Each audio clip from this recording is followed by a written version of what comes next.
What is up, YouTube? BB368 coming at you with a little bit of a different video than what I'm usually used to. A lot of you guys on here have been watching my Yu-Gi-Oh videos, and I've actually just been introduced to a newer card game called Card Fight Vanguard. Compared to Yu-Gi-Oh, it is a bit of a more budget, card friendly, a more money friendly card game compared to Yu-Gi-Oh. It's still fairly new. They are trying to get more of a fan base.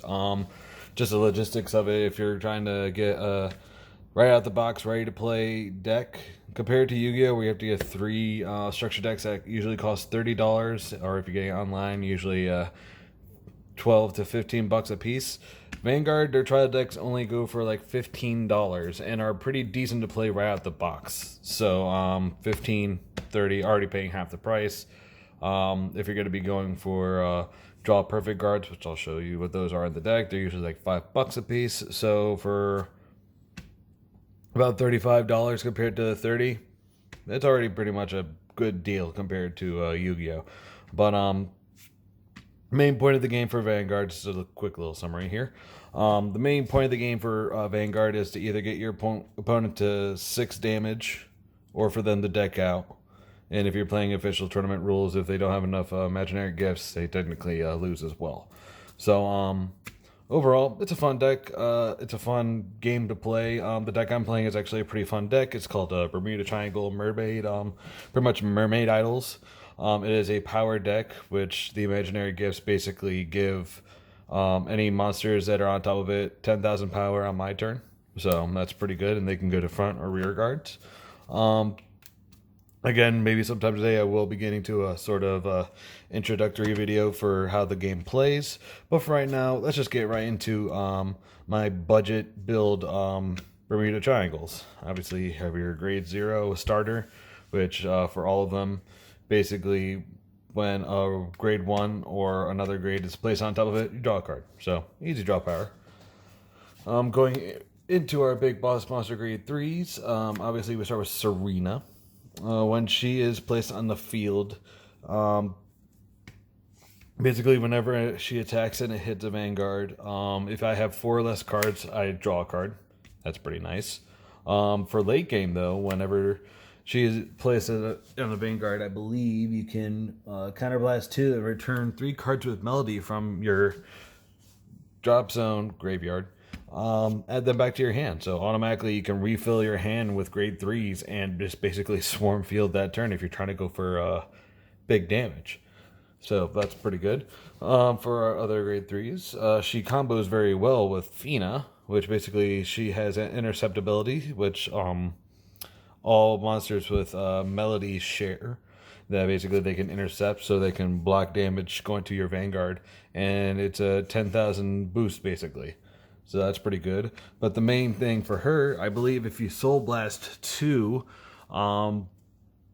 basically any effects that activate Serena, and there's a few other grade 1 and 2s that would fall into this category. But any effect that says when it hits, basically activates anyway when they attack. So if the attack is blocked, the effect still goes through. So if I attack with Serena, try to attack the Vanguard, they have enough damage to stop it, I still get the draw effect. So very good card to have. Definitely must need at least 2. Then you run double cannon. She allows you to refill the soul, so basically refilling your clip to basically do everything you need to do. And her ability, I believe you Soul Blast 3, and then your opponent, whenever they have to try and block damage, they have to use 2 cards in order to block. So basically, even if they use a perfect guard, which you have to discard a card for that, you still have to discard another one. So basically they're losing 3 cards when you just have to do 1 attack with her. So overall, for a very, very, very budget build, I would say definitely running 3 of each of these. But I had a little bit of money to spend. So the only expensive card I put in was Caro. Basically when she is summoned to the field, Soul Blast, was it 2 or 3? Soul Blast 2, and I can search for another Caro. So it's just an easy way of getting what's it called? Easy way of searching herself out. And also when she boosts, she gets an extra 5,000 boost to whatever she summons. So basically, if you had her and then you summon another one to the real guard, it boosts for like 10,000. So pretty good card to have. That's all the grade 3s. I can't remember if they're rank or grade. I'm just going to call them grade from now on. These are all my grade 3s. I run about 9, so pretty good, pretty solid number. Obviously, if you're going to be running this deck build, you have to obviously have 4 Lissalette. For those who don't know, when this card is placed, so when someone is a Vanguard or a rear guard,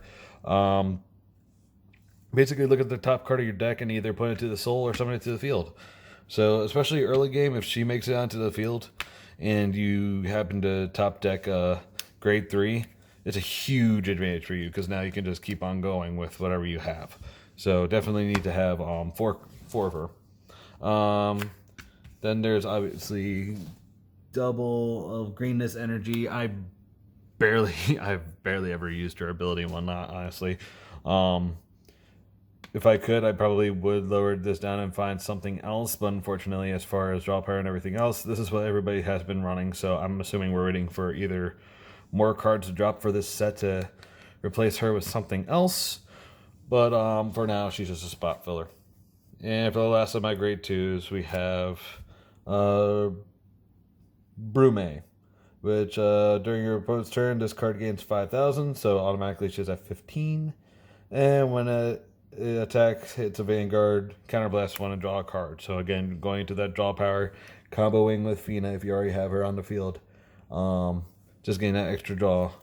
Attack, we already activated Fina, so counterblast 1, draw a card. Very good card for the deck. Again, if you're going for mad draw power, which this deck already has.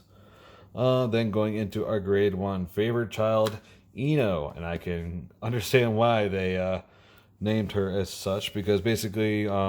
let's say, just for a perfect example, you have Brume and you have her in the rear. You attack with her. If the attack goes through, basically activate her effect, counterblast 1, draw. She returns to the hand. So now not only did you get an 8,000 boost from her for an attack, but now you have her in the hand for a 10,000 boost for defense. So she is easily able to recycle, keep your hand advantage, everything that you need basically for your turn. Very good card to have. Definitely need to have it for. Next, we play 3 of the Thoria. Basically, when the attack, it boosts, hits a Vanguard, retire this card, look at the top card of your deck. Either leave it on top and draw, or put it to the bottom and then draw another card. So, adds for consistency. Again, more draw power. Hits into that, if it hits effect with Fina, automatically allows you to draw and get that consistency that you need. Then we play, I believe, 4 Vol. When another rear guard is placed and she is placed, she gains 2,000. But also, if she is the last card placed and there are 5 other rear guards, she gains 5,000. So automatically, that's a huge boost that this card can give to your Vanguards and whatever other rear guards that you're putting it behind.